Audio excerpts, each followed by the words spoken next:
Next biomagnification.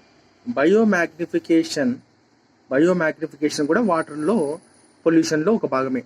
Biomagnification, magnification ఇది గుర్తుపెట్టుకోండి. So దీన్ని చదవండి. ఫస్ట్ మనం పిక్చర్ చదువుకోవాలి.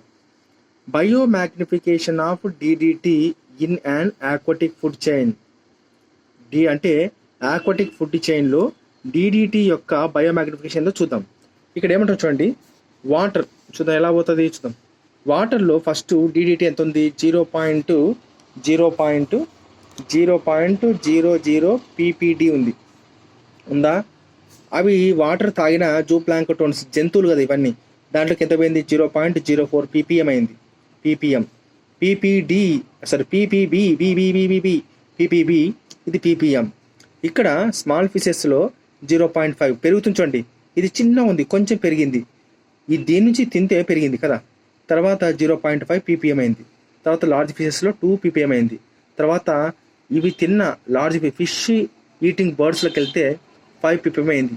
అంటే దాని అర్థమైంది, చిన్నగా డిడిటి అనేది చిన్నగా ఉంది. పీపీపీ మనం క్రాస్ చెక్ చేసుకోండి గూగుల్లో, పీపీఎం అన్నాడు, పీపీపీ అన్నాడు. ఇదేమైనా రైటా నేనే తప్ప అనేది, ఇదేమైనా ఎం పడాలని నాకు తెలియదు. రైట్, పెరిగింది. చూద్దాం ఇలా. Increase in the concentration of pollutants లేకపోతే toxicant. Increase in the concentration of the pollutant or toxicant at successive trophic levels. Increase in the concentration of the pollutant or toxicant at successive trophic levels in an aquatic food chain is called biological magnification లేదా దీని ఏమంటారు biomagnification. Biological చూడండి, ఇక్కడ చూడు, biological magnification, bio అన్నాడు, ఈ biological పదాన్ని బయోగా మార్చేసినాడు. Increase in the concentration of the pollutant toxicant at successive trophic levels in aquatic food chain. దీని ఏమంటారు బయోమాగ్నిఫికేషన్ లేదా బయోమాగ్నిఫికేషన్ అంటారు. బయోలాజికల్ మ్యాగ్నిఫికేషన్ లేదా బయోమాగ్నిఫికేషన్ అంటారు. This happens in the instance.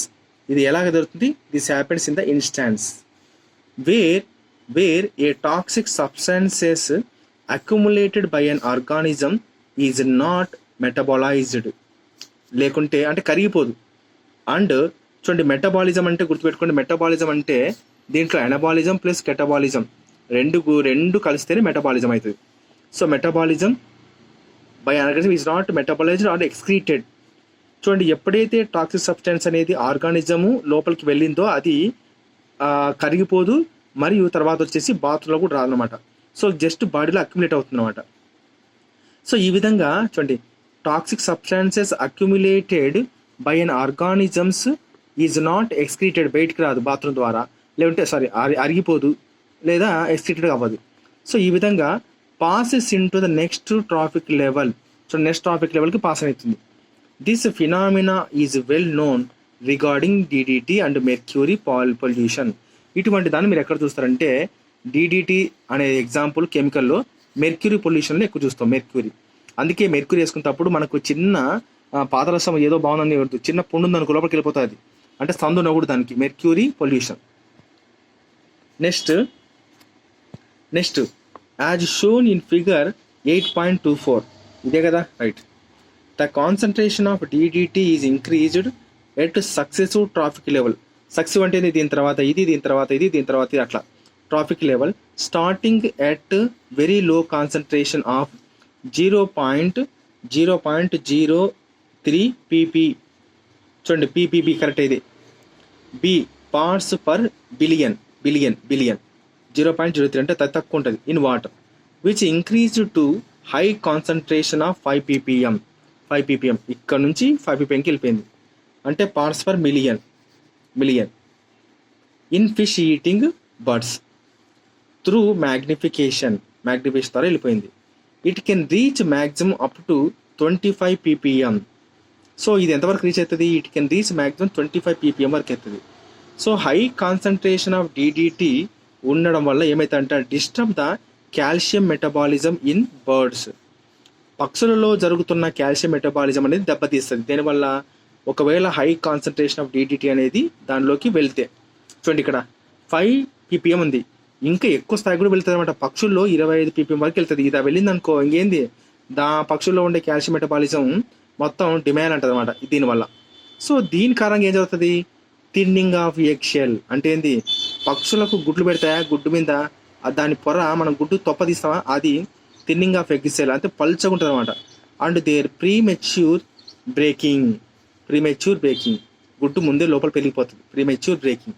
And eventually causing decline in bird population, తర్వాత పక్షుల జనాభా అనేది పూర్తిగా అంతరించిపోతుంది.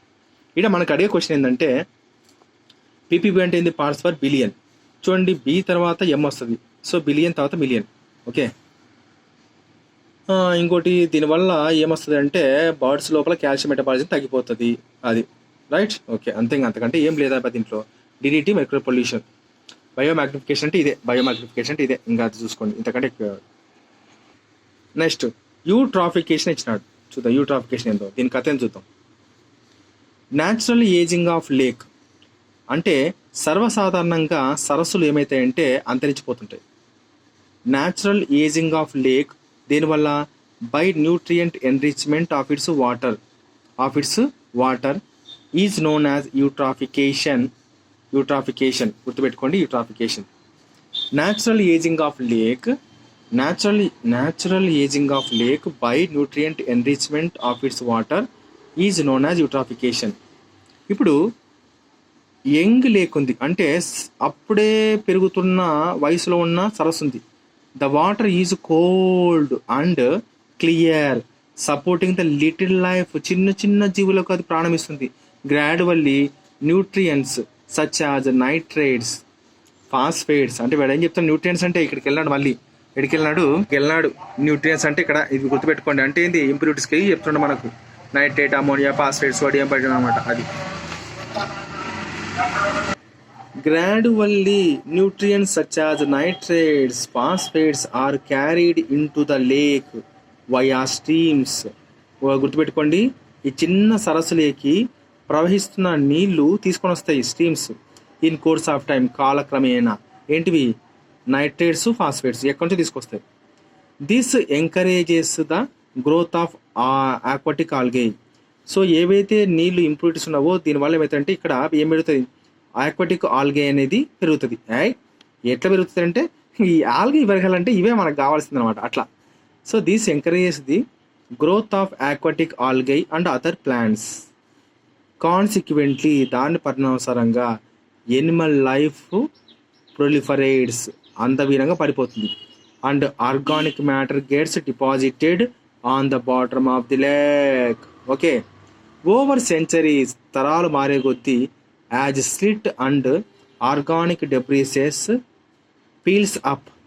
సో తరాలు మారే కొద్దీ స్లిట్, ఓవర్ సెంచరీస్ స్లిట్ మరియు అండ్ ఆర్గానిక్ డెబ్రిసెస్ అనేది పైకి వస్తుంది, piles up. The lake grow shallower and warmer. చూడండి ఫస్ట్ ఎలా ఉంది, వాటరు కోల్డ్గా ఉంది మరియు క్లియర్గా ఉంది. ఇప్పుడు ఏమైపోయింది, దాంట్లో నిండిపోయి షాలో, గుంత తక్కువైపోయింది, మరి వేడిగా ఉంటుంది అనమాట. సో వేడిగా ఎందుకుంటే అంటే ఇంప్యూరిటీస్ ఉంటుంది దాని లోపల. సో దీన్ని పరిణామానుసారంగా aquatic organisms thriving in cold environment are gradually replaced by warm water organisms. Okay, అప్పుడే పుట్టిన సరస్సులో ఉన్న ఆర్గానిజమ్స్ కోల్డ్ వాటర్లో బతుకుతాయి ఇంతకాలం. ఇప్పుడు తర్వాత ఏమైతే రాంగ దీని కారణంగా ఏమైతే అంటే గ్రాడ్యువల్లీ రిప్లేస్డ్ బై, సో ఇవి వెళ్ళిపోయి అంటే ఆక్వాటిక్ ఆర్గానిజమ్స్ కోల్డ్ వాటర్లో బతికి ఉంటాయి. సో ఇప్పుడు వామ్ అయిపోయింది లేక్ అంతా. సో ఇప్పుడు కోల్డ్ వాటర్లో బతికే ఆక్వాటిక్ ఆర్గానిజమ్స్ వెళ్ళిపోయి దాని స్థానంలో వామ్ వాటర్ ఆర్గానిజమ్స్ వచ్చి చేరుతాయి ఆ కొలం లోపల, అది చెప్పేది. నెక్స్ట్ మార్ష్ ప్లాంట్ అపియర్ కనబడుతుందంట by taking root in the shallow regions of the lake. గుర్తుపెట్టుకోండి, సరస్సు యొక్క షాలో రీజన్స్లో వెళ్తే మనకు ఏం కనబడుతుంది, by taking root. Marsh plants appear by taking root in the shallow regions of the lake. So eventually పరిణామసరంగా the lake gives away to large masses of floating plants. The lake gives way to large masses of the floating plants. దాన్ని ఏమంటారంటే బాగ్, P O G bog. Finally converted into land. గుర్తుపెట్టుకోండి, lakes gives away to a large masses of the floating plants అంటే bog. చివరికి ఆ సరస్సు ఇంకా warm water animals అయిపోయిన తర్వాత మార్స్ ప్లాంట్స్ కనబడతాయా లేదా, కనబడిన తర్వాత ఆ లేకు రాంగ దాని లోపల తేలుతున్న మొక్కలు బాగ్ లార్జ్ మీద కనబడతాయి. సో అవి ఏంటంటే చివరికి ల్యాండ్గా ఏర్పడుతుంది. అంటే ఏంది, ఇంత పెద్ద గుంత మట్టిగా ఏర్పడుతుంది అంతే. చూడండి, డాగ్ కాదురా బాబు, ఇది బాగ్, కుక్క కాదు. Bog is a wet, spongy, acidic grounded decomposed of decayed vegetable matter.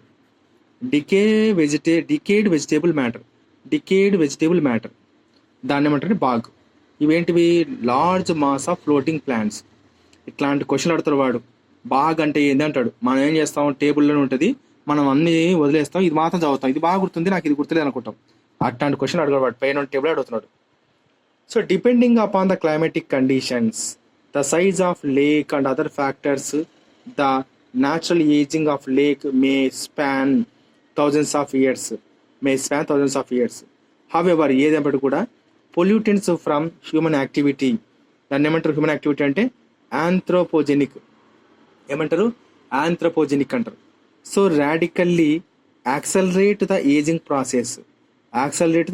Process. This phenomena is called the cultural accelerated eutrophication అంటారు. సో ఇటువంటి దాన్ని ఏమంటారంటే పొల్యూటెంట్స్, అంటే మనిషి యొక్క హ్యూమన్ యాక్టివిటీస్ని ఆంథ్రోపోజెనిక్ అంటారా, అటువంటి నుంచి వచ్చిన పొల్యూటెంట్స్ రాడికల్గా యాక్సలరేట్ అవుతుంది ఏజింగ్ ప్రాసెస్ ఆఫ్ ది లేక్ని. సో ఇటువంటి ఫినామినా ఏమంటారంటే కల్చరల్, అంటే ఏంది, మనమే స్వచ్ఛంగా తెస్తున్నాం కదా, అందుకు కల్చరల్ అండ్ యాక్సలరేటెడ్ యూట్రాఫికేషన్ అంటారు.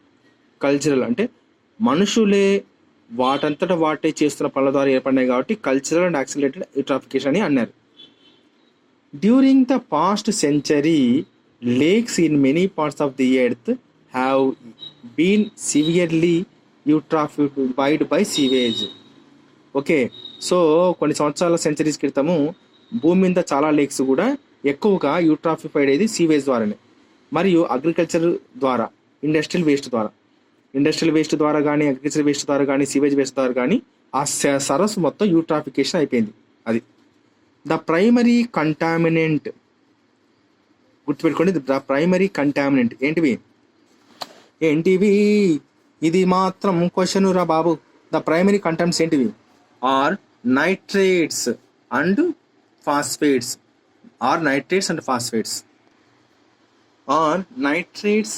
చూడండి, ఇది ప్రైమరీ కంటామినెంట్స్. అందుకే ఒక సరస్సులో ఫస్ట్ వస్తప్పుడు ఏం చేస్తాయి, న్యూట్రియంట్స్, నైట్రేట్స్, ఫాస్ఫేట్ వచ్చిన తర్వాత ఇంకా సరస్సులో ఏమవుతాయంటే గాలిగే వచ్చి గ్రోత్ అవుతుంది అనమాట. అట్లాగా ఆ ప్రైమరీగా కంటామినెంట్స్ ఏంటివి అంటే సరస్సులోకి నైట్రేట్స్ కానీ, ఫాస్ఫేట్స్ కానీ. సో అందుకే వీటిని ఏమంటారంటే చీఫ్ ప్లాంట్ న్యూట్రియంట్స్ అన్నారు. చూడండి, ఆక్వాటిక్ ఆల్గే అనేది ప్లాంటే కదా, ఇది పెరగాలంటే ఇవేమొచ్చినాయి, నైట్రేట్స్ వచ్చినాయి ఇక్కడ. అట్లాగా చీఫ్ ప్లాంట్ న్యూట్రియంట్స్ అనేటువంటి ప్రైమరీ కంటామినెంట్స్ అనేటువంటి నైట్రేట్, ఫాస్ఫేట్స్ వస్తేనే మనకు ఇంకా పెరిగిపోతాయి, ఆక్వాటిక్ ఆల్గే పెరిగిపోతుంది అనమాట. The dissolved oxygen which is vital to other aquatic life is depleted. ఎప్పుడైతే మనకు వాటర్లో డిజాల్వ్డ్ ఆక్సిజన్ అనేది is vital to other aquatic life is depleted. So అవి రావడం వల్ల ఏమవుతాయంటే చేపలు ఇప్పుడు పక్కన ఉండే ఆక్వాటిక్ లైఫ్లో డిజాల్వ్డ్ ఆక్సిజన్ లేకుంటే పక్కన నుండి చనిపోతాయని చెప్తున్నాడు. At the same time other pollutants flowing in to the lake May poison. ఇంకా ఇవే ఎక్కువ రా అనుకుంటే మళ్ళీ ఈ కొలంలోకి ఏమొస్తాయంట, ఇంకా అదర్ పొల్యూటెంట్స్ కూడా వచ్చి చేరుతాయంట. అవి ఏం చేస్తాయి, poison the whole pollution of ఫిష్ని. Whose decomposing remain further deplete the dissolved oxygen content in the water. So ఇంకా రావడం వల్ల ఏమవుతాయంటే whose decomposing remain further deplete అంటే ఏంది, ఇవి రావడం వలన చేపలు చనిపోతాయి, డీకంపోజిషన్ చేసే పని కూడా ఎక్కువైపోతుంది. దానివల్ల ఏమవుతుందంటే డిజాల్వ్డ్ ఆక్సిజన్ కంటెంట్ వాటర్ లోపల మొత్తం కూడా ఏమైతుందంటే అరిగిపోతుంది. అంటే డిజాల్వ్డ్ ఆక్సిజన్ కంటెంట్ అంటే వాటర్లో ఇది ఇది ఉందంటే అర్థం ఏంది?